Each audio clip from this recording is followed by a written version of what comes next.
Anthony of Egypt established a humble domicile in the deserts and caves of Egypt. Simeon the Stylite lived 70 feet off the floor of the Syrian desert, perched on a narrow pillar. Countless others roamed round the emptiness of the Cappadocian desert, or crammed themselves into crevices of the bleak, desolate cliffs of the Sinai Peninsula. They were the religious, holy men and women, communing with God and advancing the spiritual life. As time went on, fewer and fewer sought out the harsh solitude of the remote corners of the earth. This did not mean an end to spirituality. By the High Middle Ages, monasticism had taken on another identity, and the great houses of Cluny and Citeaux emerged as defining features of the medieval religious life. The Cluniacs and the Cistercians gradually altered the shape of medieval Christianity in several ways. Both church and society were transformed by the religious, and soon the landscape of medieval Europe was dotted with spires and walls of convents and religious houses. One of the most prominent examples of the vitality of Christianity in the Middle Ages was the institution of Cluny and the monastic achievement. There were two careers in the Middle Ages, the knight and the monk. And it's no exaggeration to say that medieval civilization was in fact facilitated by the religious house, by the monastery in the European Middle Ages. After the fall of the Roman Empire, it was these religious houses that preserved and facilitated the continuation of classical art and literature. And in the early Middle Ages, it was these religious houses that also provided the educated elite who took up political office and religious office, who administered what today we know as Europe. And up until the end of the medieval period, they constituted the centers of intellectual influence and enterprise that, frankly, no other institution in Europe could possibly rival. These houses, these monasteries, were committed to very high standards, the highest standards, in fact, of devotion and morality. But, as with any human institution, sooner or later, here and there, they encountered tension, and it mounted. Tension between God on one hand, the world on the other, austerity and wealth, renunciation and power. So, because of these tensions, the medieval monastery had to have periodic reform movements. I speak of the Cluniacs, the Cistercians, the Carthusians, the mendicant orders, the Franciscans and the Dominicans. Each in turn attempted to reform the religious life. But each of these in turn succumbed to abuses and tensions, and they themselves had to be reformed. Now, by the mid-9th century, there were at least 1,254 monastic settlements in France alone, to say nothing of Germany and England and some of the other European territories. And by the year 1300, there were thousands of religious houses from one end of Europe to the other, and literally tens of thousands of religious monks and nuns living in these monasteries and nunneries. Now, by way of background, I think it's important to mention some of the very important names of personalities in medieval monastic history. Names like Anselm, Albert the Great, Bonaventure, Thomas Aquinas, John Duns Scotus, Bernard of Clairvaux, Hugh of Cluny, Francis of Assisi, and the list goes on. And in this particular lecture, we will speak of some of these great personalities. Along with great people, of course, there were great places, some fabulously important religious houses in Europe, like Lindisfarne, Fulda, St. Gall, Citeaux, Iona, Monte Cassino, La Grande Chartreuse, Corbeil, Assisi, Cluny, Clairvaux, Bec, Yarrow, Saint-Denis, Prémonstré, and a whole bunch of places where the religious history of Europe was played out in important chapters. Many popes who sat on the chair of St. Peter in the Middle Ages had been trained in the monastic fashion.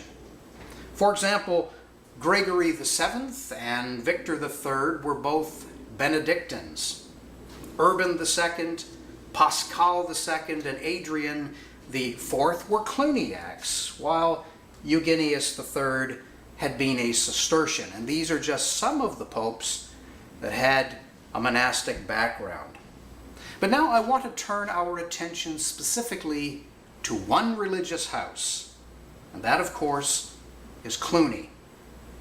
Though almost entirely destroyed during the ravages of the French Revolution, archaeological excavations have now provided the scholar, and by extension the layperson, with an outline of what this great religious house looked like during the High Middle Ages, when it flourished as one of the premier religious houses in all of Europe. Cluny, the monastery to which European civilization owes an enormous debt. Cluny was not just a French institution, it was a European institution. And one might say with justification that the religious house at Cluny was in fact one of the great centers of European Christianity and Christian spirituality of any time. Well, political and economic upheaval in the wake of the disintegration of the Carolingian Empire had serious repercussions for the monastic life. Now, by the Carolingian Empire, I'm referring, of course, to Charlemagne. Charlemagne, who died in the year 814. So in the decades and in the centuries that followed the disintegration of Carolingian culture, the religious house was transformed in Europe. There were problems. Some of the barons, the nobles, were giving away church land to their favorites. Nepotism. This tension that I have spoken of so many times already in this series between church and state. The clergy often were untrained. They were often married, and they were not supposed to be married. It was against the rubrics of Western Christianity. And those who weren't married were sometimes living in concubinage with girlfriends, and that suggests an immoral lifestyle. There was need of religious reform. And if we speak of the monasteries and the nunneries, these were often in disarray, financially, administratively, spiritually. And the abuses sometimes were fantastically frightening. And there was this impetus to reform the monasteries. One of the most famous of all of the monasteries in Gaul, today France, was Fleury. Today it's called Saint-Benoît-sur-Loire.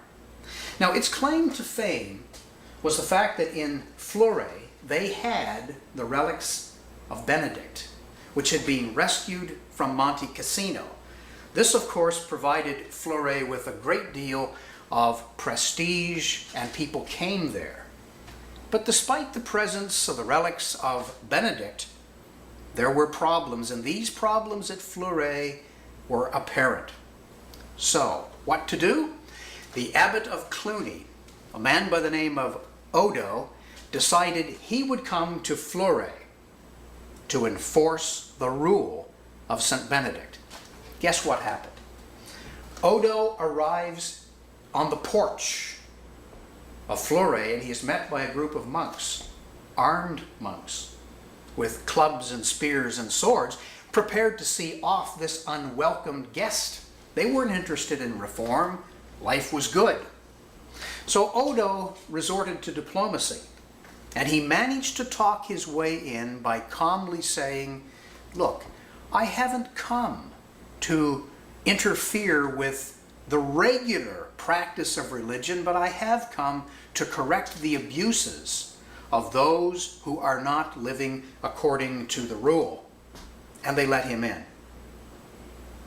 Only one transept of the Abbey Church of Cluny is all that survives to this day. Indeed, Cluny was a Burgundian monastery that had been founded in the year 909 by William III, nicknamed the Pious, who happened to be the Duke of Aquitaine. Let me say a few things about Cluny to set the stage for why this religious foundation was so important, and why it is that Cluny is part of the monastic achievement of these Christian Middle Ages.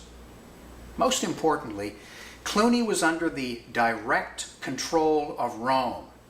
That meant it was not subject to local interference, whether that was churchly or secular. In fact, in the year 1027, a bull signed by Pope John the 21st forbade the excommunication of Cluniac monks, regardless of where they were. If you were a monk from Cluny and you were traveling in England or in Germany or in Italy, you were not subject to local excommunication by virtue of the fact that you were a Cluniac. Those Cluniac monks were exempted from episcopal authority. This becomes a legal model, so much so that Cluny becomes the example, and elsewhere in Europe, religious houses would say, "Just as it is at Cluny, so it is here." So you can see how Cluny is the legal and the religious and practical model for religious houses. Part of the success of the Cluniac reform effort was the fact, and can be laid down to the fact, that Cluny was administered by a series of very able abbots. You'll recall that an abbot is the head of a religious house. These abbots were committed to reform, one after the other, and it goes to show how the administration and the leadership of an institution is so important. So in time, numerous houses throughout the Holy Roman Empire, throughout France, Italy, England, and Spain came under the Cluniac influence. The independence of Benedictine houses, however, was gradually replaced by feudal organization. The basic social and cultural structure of the European Middle Ages came to dominate the religious house, just as it did society at large. This was the time that the Cluniac order was birthed and obtained its official recognition from the Pope, Urban II, during the time of Abbot Hugh, and I will be speaking of Hugh a little bit later. Now, most of the Cluniacs were aristocratic and had been derived from the nobility. Think of it this way. The sons of noblemen, the sons of barons, decided to join the church and take up the religious life. Just because you become a monk, it is impossible to lay aside the stock from which you were cut. These were noble people. They had certain expectations of living, certain characteristics, and the fact that so many Cluniacs were derived from the nobility made the Cluniac order an aristocratic religious order. So, manual labor was not thought to be advantageous at all. And these Cluniacs had no intention of laboring in the fields like some of the other orders. Indeed, they spent most of their days and most of their time singing an extremely elaborate liturgy. In fact, it took them about 8 hours to sing the liturgy, and that excludes private prayer. So, by the time you have sung an 8-hour liturgy and said your private prayers, you can expect that they had neither the time nor the energy to go into the field, take up the plow, and do manual labor. You can see how this is more of a contemplative order rather than one that's working in terms of manual labor. Organizationally, Cluny reflected the feudal notions of hierarchy, which characterized most of Europe at this particular time. The abbot was the absolute ruler of his domain, and his authority, particularly as a Cluniac abbot, was indeed absolute. And he often appointed his successor. So you can see how this dynastic progression, where the abbot is appointing his own successor, would lead to a continuity of policy, of posture, and indeed of program. All the Cluniac houses were subject to him. So the fact that you've got a Cluniac monastery, let's say in northern England, that house is still obliged to be obedient to the abbot of Cluny in France. So he really has a great deal of power. All monks who belonged to the Cluniac order had to be admitted to the order at Cluny, not in Germany, not in England, not in Spain, but at Cluny. And every Cluniac monk was expected at least once in his lifetime to make the trip to Cluny, to see the great religious house that he was part of. So, within a few years of its foundation, Cluny came to be regarded as the center of Benedictine orthodoxy. Now, to illustrate the Cluniac reform a little bit further, let us now consider one of their great personalities. I've mentioned him previously, and it's Hugh of Cluny, who lived between 1024 and 1109. He was consecrated the 6th abbot of Cluny on the 22nd of February, 1049, at age 24, and he ruled Cluny for 6 decades. For 60 years, Hugh of Cluny held forth as one of the most powerful men in all of Europe. How powerful? He frequently interacted with popes, with emperors, and with the sorts of personalities that today we would refer to as heads of state. This was not just some man running a little monastery in the middle of nowhere. This was a man who rubbed shoulders with the rich and the powerful and the influential. And he had all of those characteristics himself. On account of the Abbey Church of Cluny, Hugh is rightly regarded as one of the great builders in the Middle Ages.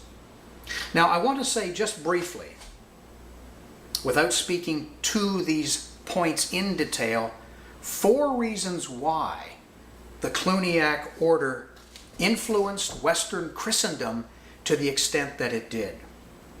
First of all, and I will be referring to other lectures here implicitly as well as explicitly, the free election of abbots, independent of secular control. I refer you now to the investiture controversy we have spoken of on other occasions. No secular interference. The abbots are appointed from a religious point of view. Cluny really promoted this. Its impact on Europe was significant. Secondly, the monks of Cluny often wound up being bishops. Bishops, of course, are the ruling caste of the church. And if a lot of your bishops are coming from Cluny and Cluniac houses, it stands to reason that the influence of this particular order will become a dominant influence in Christendom. There's 2 reasons. A third reason that established Cluny's impact and influence is that their abbots frequently attended the synods, the councils, where the laws are made, where the decisions are being hammered out, on the anvil of debate, if you will. And these Cluniac abbots were always on the side of reform.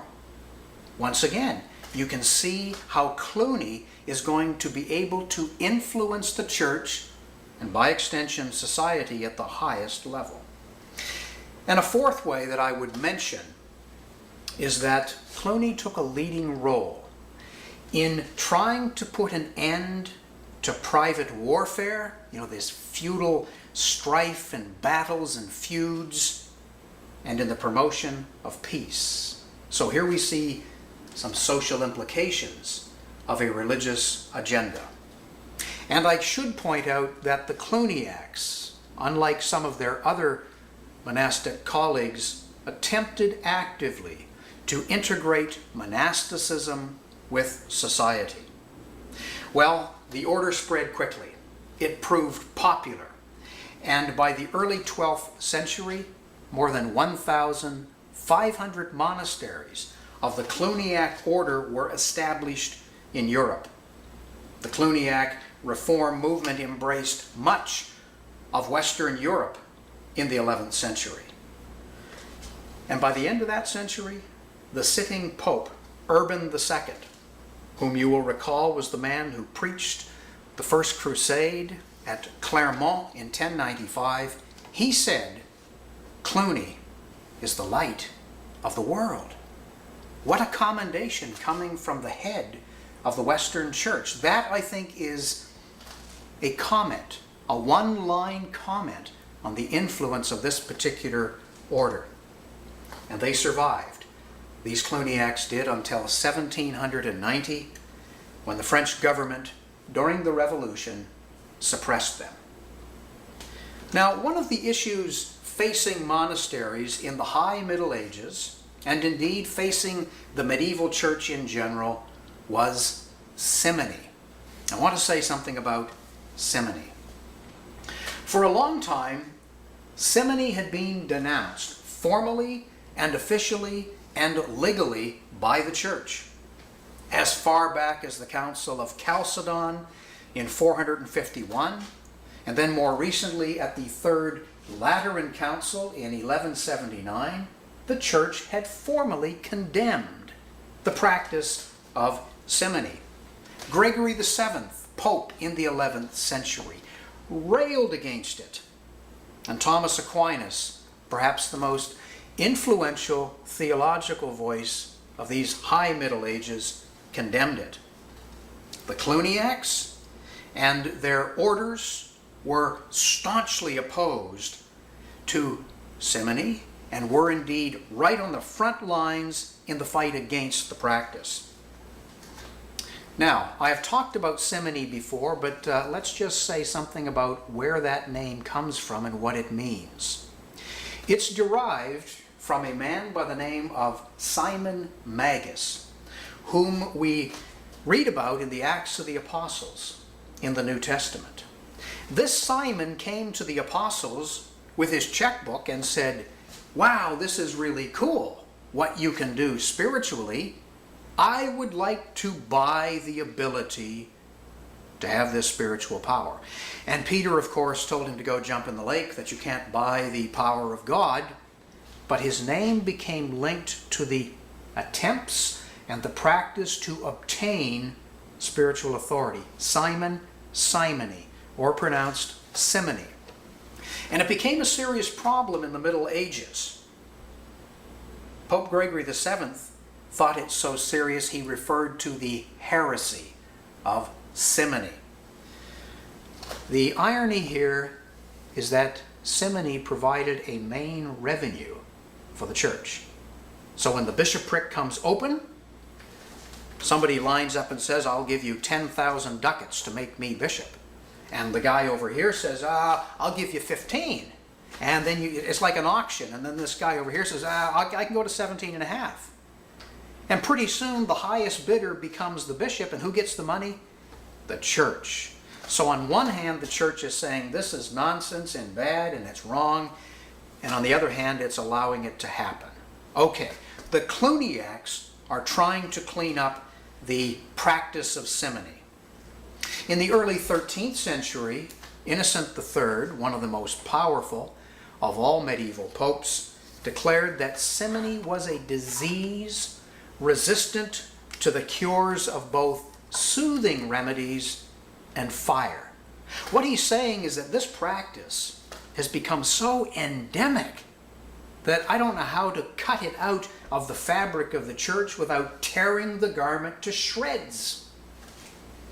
Peter Cantor described simoniacs, these would be the practitioners of simony, as fishers for money rather than fishers for men and women.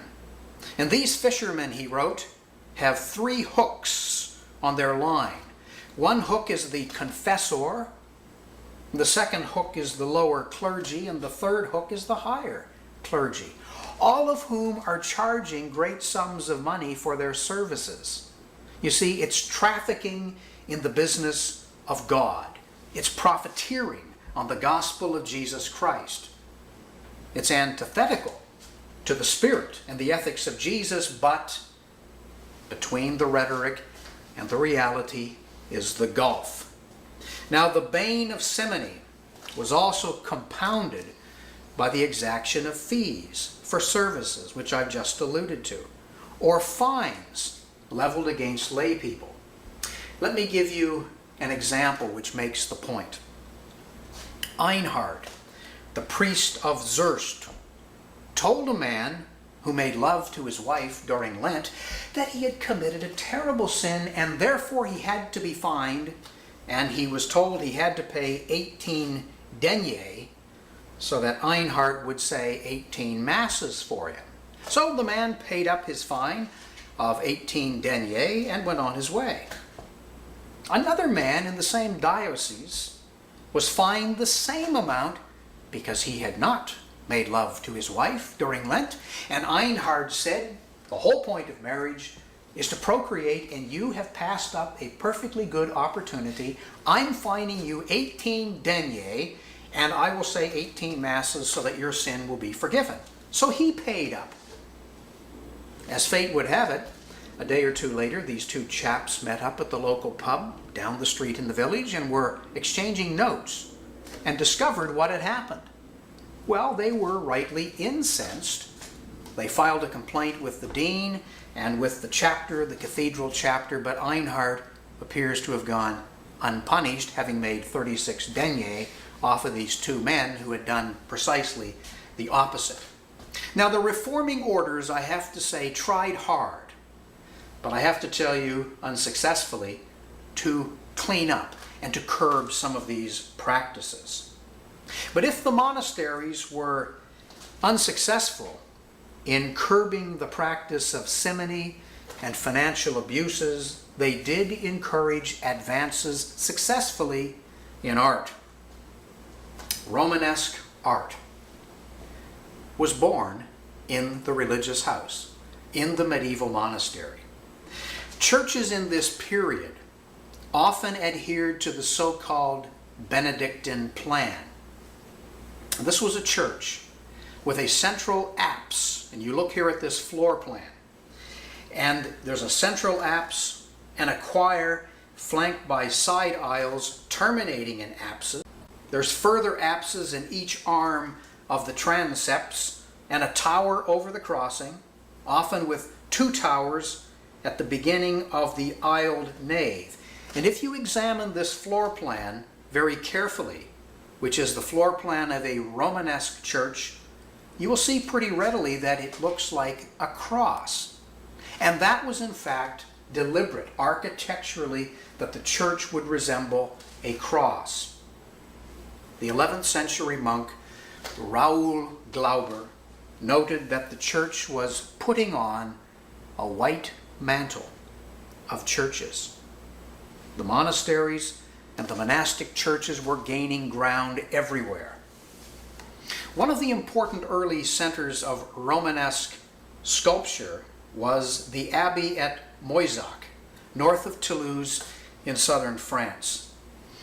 In terms of art, architecture, and sculpture, these monastic houses played leading roles, important roles. Likewise, they functioned centrally and importantly as pilgrimage churches. And part of the medieval world in these Middle Ages has to do with the pilgrimage. The medieval Christian world knew three primary pilgrimage sites: Jerusalem, Rome, and Santiago de Compostela. Between the 11th and the 13th centuries, Santiago de Compostela became the most popular medieval pilgrimage site. Pilgrimages to places like Rome and Jerusalem and Santiago were once-in-a-lifetime adventure for medieval Christians. Each year, hundreds and thousands of people took to the pilgrimage pathways. They came through France, across the Pyrenees, to Santiago de Compostela, near the shores of the Atlantic Ocean in northwestern Spain. Now, religious houses were often founded because of relics or miracles or both. Santiago had both, which was to its advantage. Rome was the medieval pilgrimage site par excellence on account of the fact that Peter and Paul allegedly had both died there. Jerusalem, well, its claim to fame is that's where Jesus was, and he was crucified there. And the Crusades were fought partly over the fact that pilgrims were having difficulty getting to Jerusalem. Pilgrimages are circular. You go and you come back. You don't go and stay there. You have to come back. One does not stay at a pilgrim site. One goes, views the relics, and is filled with the holiness and the spirituality that is inherent and resident in that place, and then you come back to where you came from, to your home, to your village. The connection between pilgrimages and monasticism is chiefly in the spectacular types of pilgrimage churches that sprang up along the pathways to these particular sites. And the most outstanding of these pilgrimage churches which exist to this day can be seen along the pilgrims' pathways to Santiago de Compostela.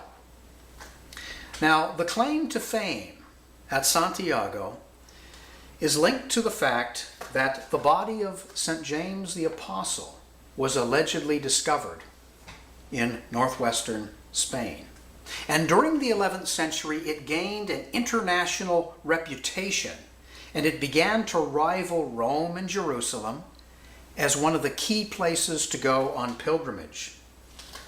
It has previously been thought that Cluny was behind the pilgrims movement, because the Cluniacs built these wonderful churches along the pathways, along the roads, this whole network coming through France and into northern Spain that the pilgrims take. And to this day, people still go to Santiago de Compostela along those same medieval roads, passing the same Cluniac churches that were built hundreds of years ago.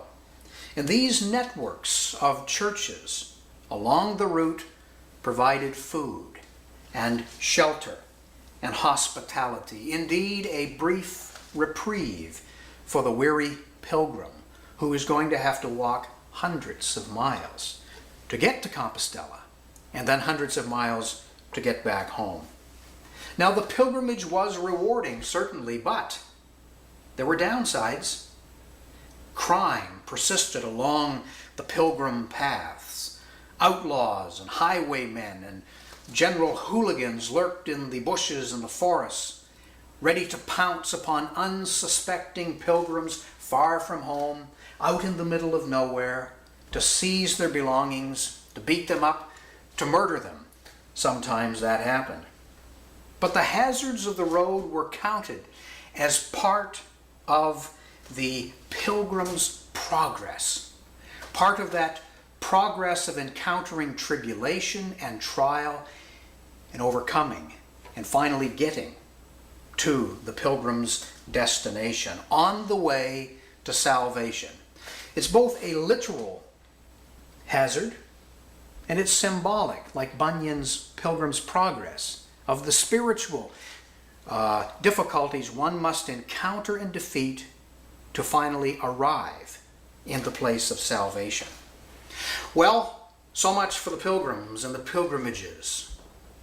Time and chance wears everything down, and eventually even Cluny itself had to be rebuilt. The third abbey church at Cluny, begun in 1088, was one of the truly great medieval churches. It was consecrated in 1130 by the sitting Pope himself in person. I mean, it's pretty good if you can get the Pope to come to consecrate your church. He comes to Cluny. And at the time, Cluny was the largest church in all of Europe, 555 feet in length. That's a pretty big church. Under its last great abbot, a man by the name of Peter the Venerable, the number of monks at Cluny itself reached 460. And they were attracting all sorts of candidates. Bishops wanted to be Cluniac monks, priests, penitents. Would you believe that the two murderers of Hugh's brother showed up wanting to become Cluniac monks? Criminals, widowers, married men, and others joined the community for all kinds of reasons.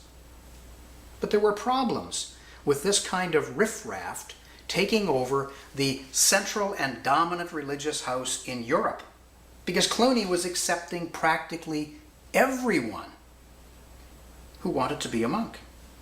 Peter the Venerable put it this way: yokels, children, old men, and idiots have been taken in such number that they are now near to forming a majority.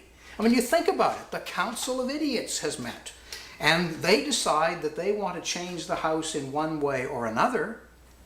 It's going to happen unless the abbot is a strong enough personality to withstand them.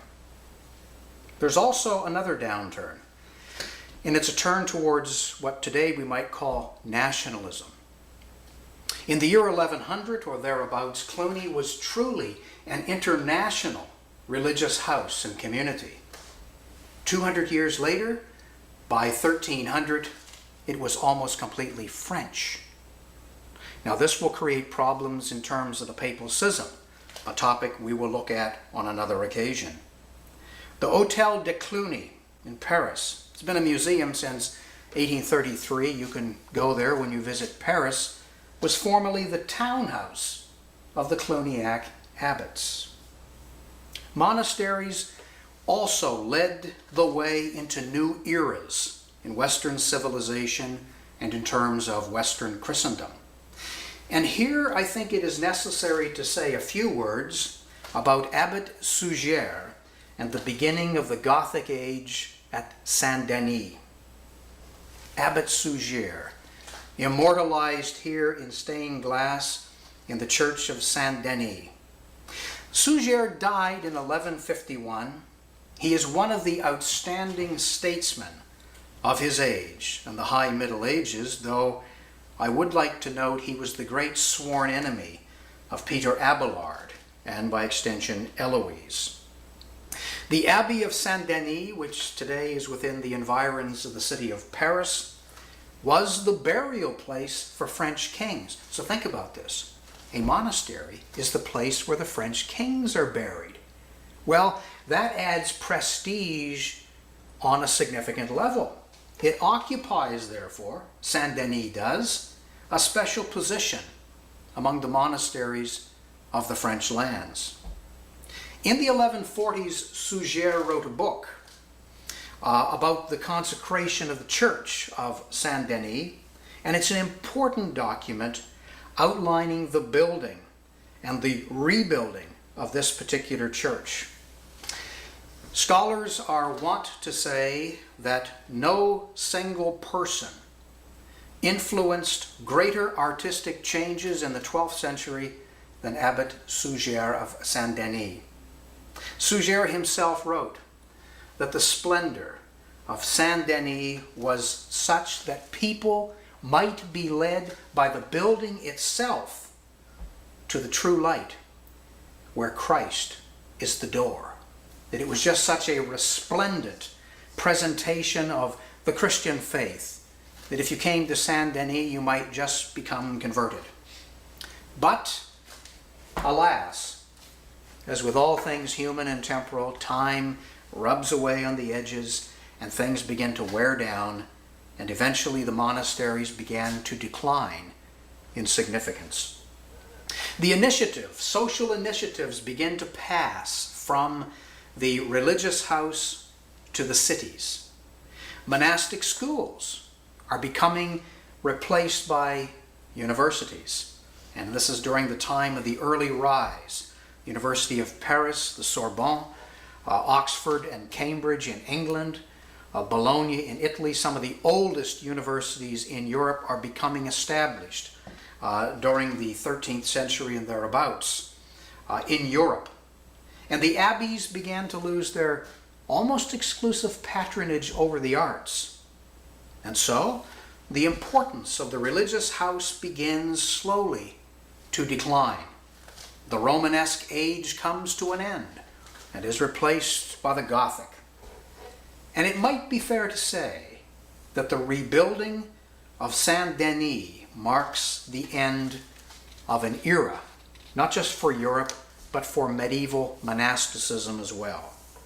So with this decline began another movement that we might describe as a return to simplicity. Here I speak of the Cistercians, the Carthusians, and the Premonstratensian orders. The Carthusians began in 1084, the Cistercians in 1098, and the Premonstratensians in 1120. Now, Cistercium is a Latin name. It is the Latin name for a place in France called Citeaux. Citeaux is a place in a wild and remote area south of Dijon in Burgundy. And a new religious order began there in 1098, which would likewise leave a lasting imprint on Europe. This was motivated by a desire for a more secluded and stricter life than the Benedictines, and again based upon the rule of St. Benedict. The upholding of the Benedictine rule was paramount to these people. Among the memorials of Fountains Abbey in Yorkshire, northern England, we find these words: "Whatever St. Benedict ordained was altogether established by the providence of the Holy Spirit, so that nothing can be imagined that is more profitable, more holy, or more blessed. Indeed, the rule of St. Benedict is an exposition of the whole gospel, not allegorically, but in terms of simple experience and visible works." I mean, think of this. The rule of St. Benedict is an exposition of the entire gospel. That puts a pretty fine point on how these people perceived the importance of what they were doing. Now, the Cistercians were known by the designation white monks on account of the fact that they wore white habits, white gowns. White is the color of the Blessed Virgin Mary, to whom the Cistercians were devoted, and to whom every one of their houses was indeed dedicated. Like the Cluniac houses, the Cistercian houses were ruled autocratically. But the Cistercians had ascetic aims. They wanted to live as far away from the centers of wealth and secular power as they possibly could. Far away from the cities, far away from human civilization. And the ideal that these Cistercian monks held included self-denial, poverty, simplicity, retirement, purity, and the pursuit of the spiritual life. The brothers engaged in manual labor, working the ground, and Cistercians to this very day engage in manual labor on the estates of their houses. They weren't going to sing the liturgy for 8 hours a day. Oh no, they simplified that so they had time to work.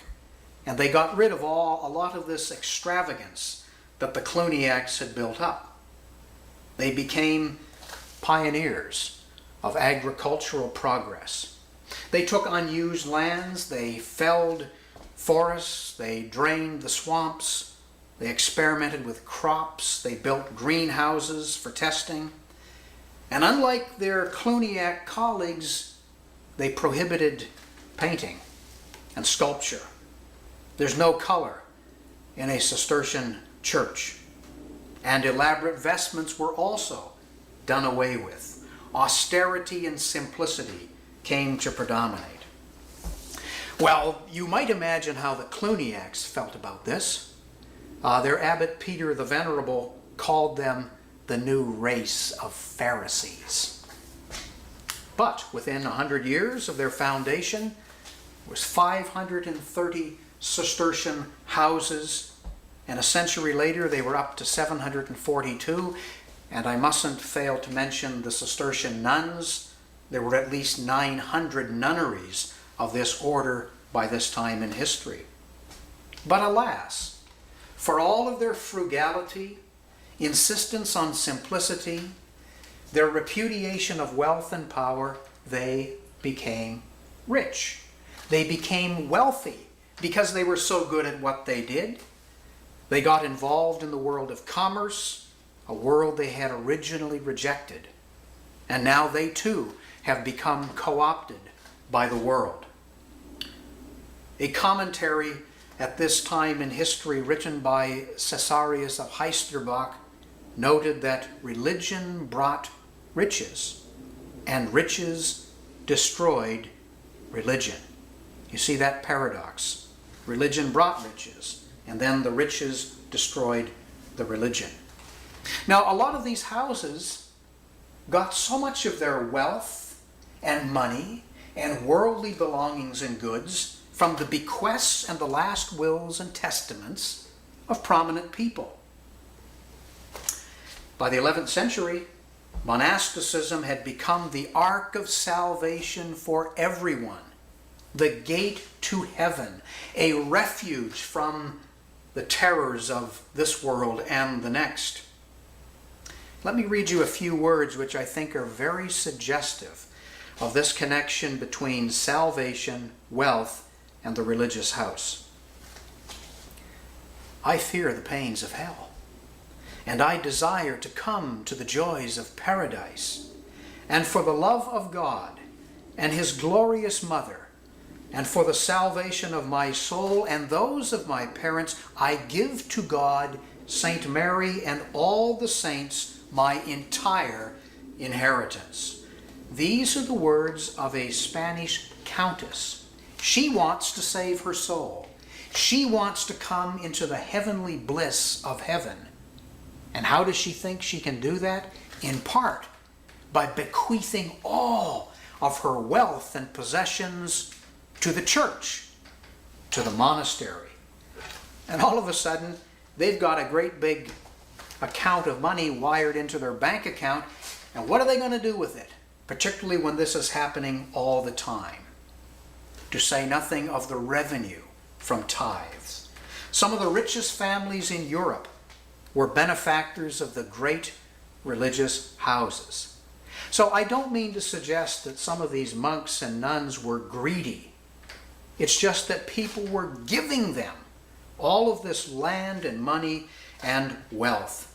And so, the poor men of Citeaux and the poor men of Clairvaux, who once lived on grass and roots, became wealthy landowners. Well, the progress and the success of the Cistercian order can be attributed to one man. And I have to say some things about him, for he is Bernard of Clairvaux. Bernard is one of the great men, whether you like him or not, of the 12th century, along with Peter Abelard and Peter the Venerable. He conceived of monasticism as a life of blind obedience and complete self-denial. By the time he died in 1153, Clairvaux had 68 dependent abbeys under its wing. And like the Cistercians and the Cluniacs, Bernard of Clairvaux's influence through monasticism had reached a European level. He was a man of action, Bernard was, fighting heresy, fighting the heretics, prolific writings, traveling throughout Europe, preaching and debating, contending. He preached the Second Crusade. He was a papal advocate. He was a man who changed history. He was very critical of the Cluniacs, and thus the Cistercian model which he championed is an attempt at monastic reform. He was very persuasive, Bernard was. When he preached to the common people, it was said that mothers hid their sons from him, wives hid their husbands, and companions hid their friends, because the sons and the husbands and the friends were liable to say, "I want to be a Cistercian," and march off en masse to the nearest abbey. Now, it's obviously hyperbole, but there are people who are such powerful and persuasive speakers. If you doubt that, you only have to go to some of these religious fundraising deals, and they'll get some special person to take up the collection, the offering. And people are writing checks and emptying their pockets. There's a great story from early American history of Ben Franklin, who heard George Whitefield preach, and he said, "I wasn't going to give anything in the offering, but by the time he'd finished, I gave him all of the money I had on me." So, there's a grain of truth in all of this. Now, his political clout, I speak of Bernard of Clairvaux, can be gauged from his involvement in a papal schism that involved two men, both vying for the papacy, Anacletus II and Innocent II, in the year 1130. This is an important story, not just for illustrating Bernard, but papal affairs and religious life in general. Bernard supported Innocent, but he had to get the heads of state to go along with him. Well, he persuaded the Germans, the French, and the English authorities. His exceptional abilities are depicted in this detail. From stained glass in St. Mary's Church in Shrewsbury, it shows Bernard excommunicating a swarm of flies which had settled in a particular abbey. The flies fall dead. Now, this glass is part of a larger cycle that was made for the Cistercian Abbey of Altenberg near Cologne in the early 16th century, but during the Napoleonic Wars it was taken down for safekeeping, installed in England, and there it is to this day. So he's got the French, he's got the English, he's got the Germans. His next target is William of Aquitaine. You know what Bernard did? He simply excommunicated William. And then he went to the door of the church to celebrate Mass. William is standing outside the door, and Bernard takes the sacrament to the door of the church, and he says, and I quote, "We have implored you, and you have ignored us. The company of God's servants have implored you, and you have rejected them too. Now look and see in front of you the Virgin Son." You can see the emphasis upon the Mass, the bread and the wine. "The head of the master of the church, which you persecute now." I mean, think of these thundering words, this poor man who's been excommunicated. He says, "The master of the church now comes to you, holding the sacrament. Before you is your judge, and the judge of all heaven and earth and hell. In his presence every knee shall bow, and every tongue shall confess. Before you is the judge, into whose hands your soul will be given. Do you dare to despise him now as you have despised his servants? Wow. You know what happened? William fell down. He just collapsed. His knights picked him up and he fell down again, foaming at the mouth. And what does Bernard do? He kicks him. He kicks him with his feet and says, "Stand up and acknowledge the proper bishop." And William stood up and said, "I acknowledge Innocent II."